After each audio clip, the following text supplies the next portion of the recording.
Assalamualaikum warahmatullahi wabarakatuh. Pada kesempatan kali ini akan kita bahas materi ajar pada pembelajaran Dasar-Dasar Industri 4.0 di SMK Semak Makassar. Materi ini adalah chapter 1 yang akan membahas tentang pendahuluan Industri 4.0. Diharapkan setelah belajar pada chapter 1 ini, peserta didik bisa memahami beberapa hal. Yang pertama, dapat memahami bagaimana revolusi industri 4.0 tersebut. Yang kedua, bisa mendefinisikan apa itu industri 4.0. Yang ketiga, dapat memahami karakteristik industri 4.0. Yang keempat, dapat memahami arsitektur industri 4.0.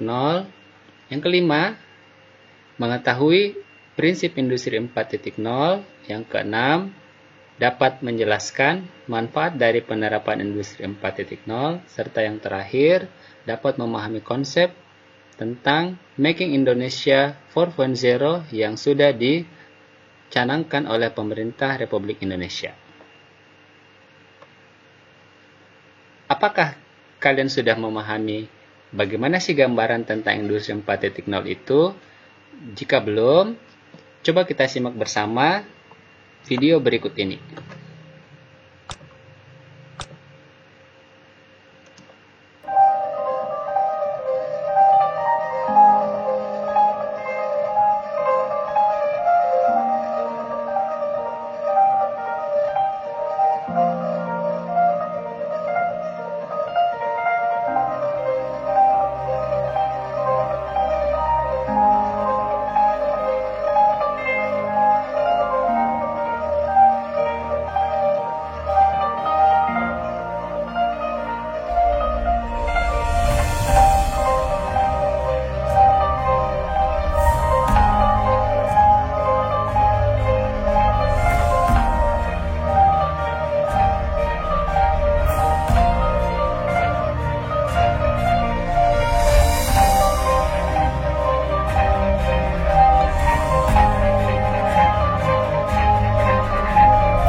Itulah tadi gambaran tentang perkembangan teknologi industri 4.0 yang sudah ada saat ini dan terus berkembang dengan cepatnya.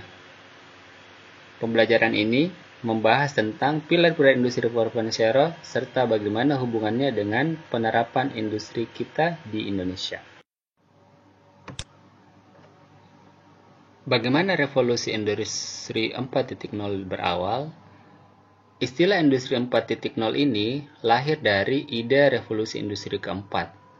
Pertama kali dicetuskan di tahun 2011, diusulkan oleh perwakilan tenaga ahli di Jerman dalam acara Hannover Messe yang kemudian ditindaklanjuti pada tahun 2015 pada World Economic Forum, yang kemudian terus didukung oleh pemerintah untuk penelitian lintas akademis mengenai konsep industri 4.0 ini.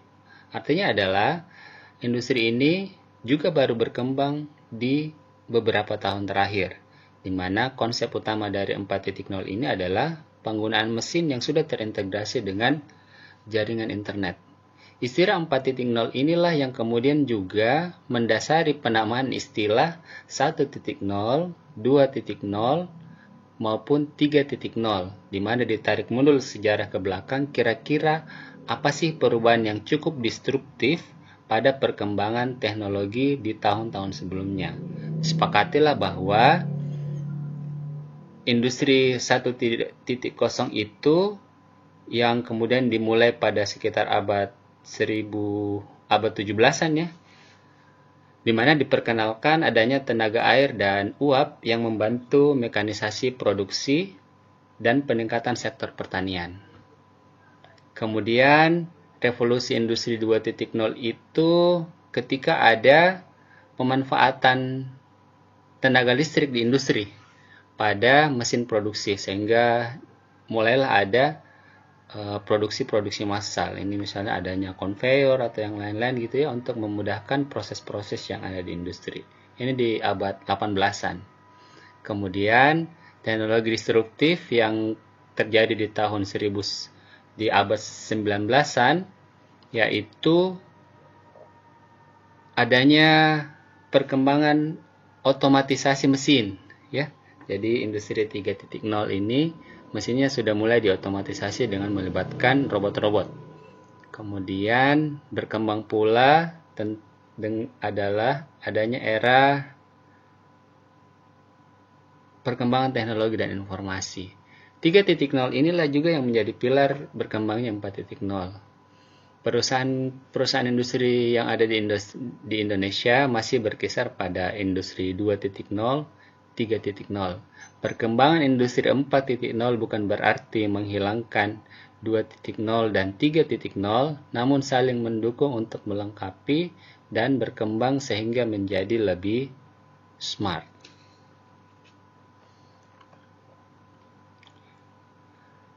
Beberapa ilmuwan mengusulkan istilah atau definisi industri 4.0 ini. Intinya beberapa poin yang dimaksud adalah ini. Industri 4.0 itu memanfaatkan teknologi informasi dalam manufaktur. Kemudian datanya itu secara cerdas ya, oleh bantuan kecerdasan buatan. Kemudian canggih di sepanjang mata rantai, mulai dari pengembangannya, produksinya, kemudian pasca produksi, layanan pasca produksinya. Kemudian definisi yang lain itu ada yang mengistilahkan teknologi baru dalam dunia fisik, digital, dan biologis. Ini respon cepat. Kemudian yang lain ini perangkat lunak canggih dan jaringan sensor. Sehingga bisa ditarik kesimpulan definisi industri 4.0 itu adalah industri yang cerdas dengan memanfaatkan hasil konvergensi teknologi informasi dan teknologi operasional untuk mendatangkan data real time ya pada proses industri secara vertikal maupun horizontal. Dengan memanfaatkan Internet of Things, keterhubungan perangkat-perangkat atau alat-alat sensor-sensornya melalui jaringan internet dan layanan berbasis internet, serta memanfaatkan komputasi awan dan big data sehingga menjadi efisien, produktif, dan berdaya saing. Istilah industri 4.0 sendiri di negara-negara lain mungkin pakai istilah yang lain ya. Ada yang mengistilahkannya smart factories, kemudian industrial internet of things, smart industry, and advanced manufacturing ya. Itulah semua bermakna industri 4.0, apapun bahasanya. Di negara lain bisa berbeda-beda. Perkembangan industri 4.0 masih dimaknai oleh berbagai macam kalangan masyarakat sebagai ancaman. Namun seharusnya pemikiran ini harus dirubah bahwa industri 4.0 atau teknologi 4.0 itu merupakan tantangannya, bukan lagi ancaman. Kenapa seperti itu? Karena teknologinya sudah ada. Siapa yang tidak ikut tumbuh berkembang bersama teknologi ini, maka dialah yang akan tersisi dari pekerjaan-pekerjaan di masa mendatang. Teknologinya sudah ada, sisa siapa yang lebih cepat ingin menerapkannya dan mempelajarinya. Di level negara-negara maju, mereka sudah menerapkannya. Ketika Indonesia tidak memilih untuk cepat bersaing dan berkembang bersama, maka kita akan ketinggalan. Begitu juga dari sektor tenaga industri. Kita sebagai calon tenaga industri harus cepat beradaptasi dengan perkembangan yang ada. Salah satu cara kita tujuan mempelajari industri 4.0 ini supaya minimal calon tenaga industri ini bisa paham konsep 4.0 yang kemudian akan terus mereka pelajari dengan mandiri untuk bisa bersaing di masa depan. Secara nasional, Kementerian Tenaga Kerja sudah mengingatkan dan mempersiapkan tenaga kita untuk merubah dari low skill to high skill. Mengapa seperti itu? Karena di masa mendatang beberapa pekerjaan itu akan hilang, tergantikan oleh teknologi. Ya. Tentu kita alami sekarang beberapa pekerjaan sudah hilang ya. Kasir, teller, khususnya petugas tol sekarang sudah teralihkan oleh digitalisasi layanan yang ada oleh perkembangan teknologi. Anak-anak kita atau adik kita di masa depan harus disiapkan perkembangan pembelajarannya untuk bisa bersaing, untuk mengisi lapangan pekerjaan di bidang perancangan, pemrograman kecerdasan buatan, perancang pengendali mesin otomasi, perancang software, dan game online. Ini yang akan menjadi favorit di masa depan. Bahkan dokter sekalipun, tadi di video sudah tergambarkan, akan bisa teralihkan atau tergantikan oleh mesin bedah yang akan bisa lebih ahli dari dokter sekalipun. Seperti itu. Jadi tetap belajar untuk menaikkan skill ya. Pembahasan berikutnya adalah model arsitektur dari industri 4.0. Di sisi kiri ini menggambarkan layer-layer yang ada di level industri. Selalu modelnya seperti ini, misalnya saja hasil dari suatu pabrik itu adalah produknya. Di level pabrik yang paling dasar itu adalah perangkat-perangkat atau peralatan permesinan-permesinan yang ada. Dari katup-katupnya, mesinnya sendiri, sensor-sensornya, atau pengaturan tekanan udara, dan lain-lain. Kemudian untuk mengatur semua peralatan yang ada di pabrik ini kan biasanya diakses dari device control ya, entah itu berupa komputer ataupun tablet atau masih berupa mesin-mesin pengatur alat gabungan gitu ya. Lalu kemudian semua itu ada di satu station atau di ruang sekat atau di sisi gedung yang secara keseluruhan dari setiap unit bagian itu ada di pabrik work center, di mana di atasnya itu adalah layer pihak manajemen, direktur, manajer, sampai CEO itu sebagai pilar tertinggi dari suatu proses industri atau pabrik.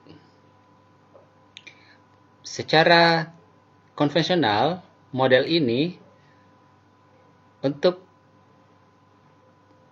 akses datanya masih harus layer by layer. Artinya apa? Pihak enterprise atau direktur atau CEO sekalipun itu nggak mungkin bisa tahu tentang apa yang terjadi di lapangan ketika tidak bertahap pengambilan datanya. Misalnya saja tenaga yang ada di lapangan itu harus melapor, mengisi quiz check, mengisi checklist data untuk bisa diakses sampai dengan supervisor, itu di atasnya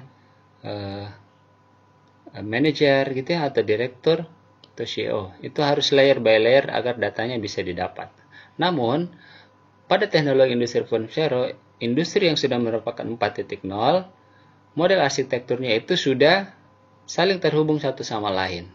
Pihak CEO yang ada di enterprise itu sebenarnya tanpa harus bertanya ke direktur, manajer, sudah bisa langsung mengakses data yang ada di bawah.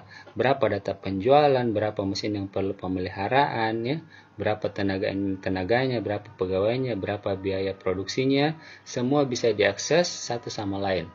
Apalagi hanya sebatas lintas yang satu level. Antara mesin dengan yang lain bisa berintegrasi satu sama lain. Semua bisa diakses dengan satu perangkat.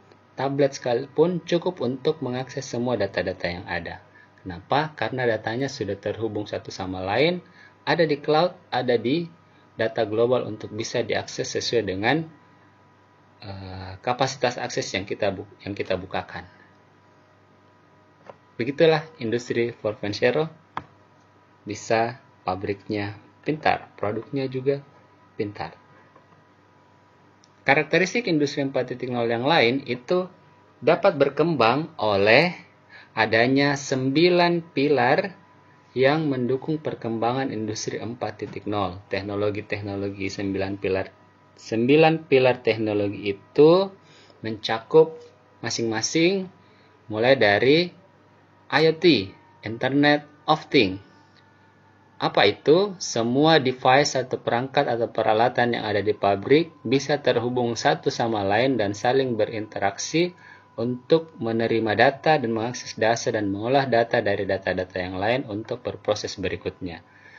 Campur tangan manusia sudah bisa seminimal mungkin karena alatnya sudah bisa langsung menerima data dari alat yang lain untuk diteruskan dan diproses berikutnya.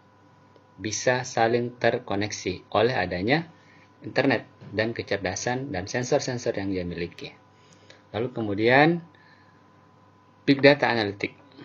Pilar yang kedua Big Data Analytic ini adalah dengan begitu banyaknya informasi yang ada atau data-data yang ada, maka secara program data ini bisa dianalitik atau diolah karena sudah terbentuk Big Data ini, dikelola sedemikian rupa secara computerized, menghasilkan data atau informasi yang bisa bermanfaat. Misalnya saja, data untuk merekomendasikan pemetaan pangsa pasar, bahwa konsumen di daerah ini itu potensial untuk ditawarkan produk-produk ini. Contoh, tanpa kita sadari, pada saat kita browsing-browsing atau membuka media sosial kita, sudah direkomendasikan produk-produk tertentu di mana dia mengutip atau bisa mengolah kebiasaan kita, sehingga dia juga bisa merekomendasikan kira-kira produk-produk ini bisa ditawarkan pada pengguna akun-akun tertentu, serta pemanfaatan yang lain oleh Big Data ini. Kemudian pilar yang lain, harusnya ini diganti ya, augmented reality ini mungkin ada gitu ya, sebagai pilar industri 4.0 tambahan yang lain. Namun yang saya maksud di sini sebenarnya yang kita pakai adalah ini, AI, kecerdasan buatan. Kecerdasan buatan ini yang mendasari begitu banyaknya robot-robot sekarang yang bisa bekerja otonom. Termasuk di browser-browser kita sudah dibenamkan kecerdasan buatan yang bisa memudahkan kita, misalnya baru mengetik satu huruf, di browser kita sudah merekomendasikan kata yang kira-kira akan kita searching apa. Dan itu biasanya tepat. Dia sudah mengkutip atau membaca kebiasaan kita.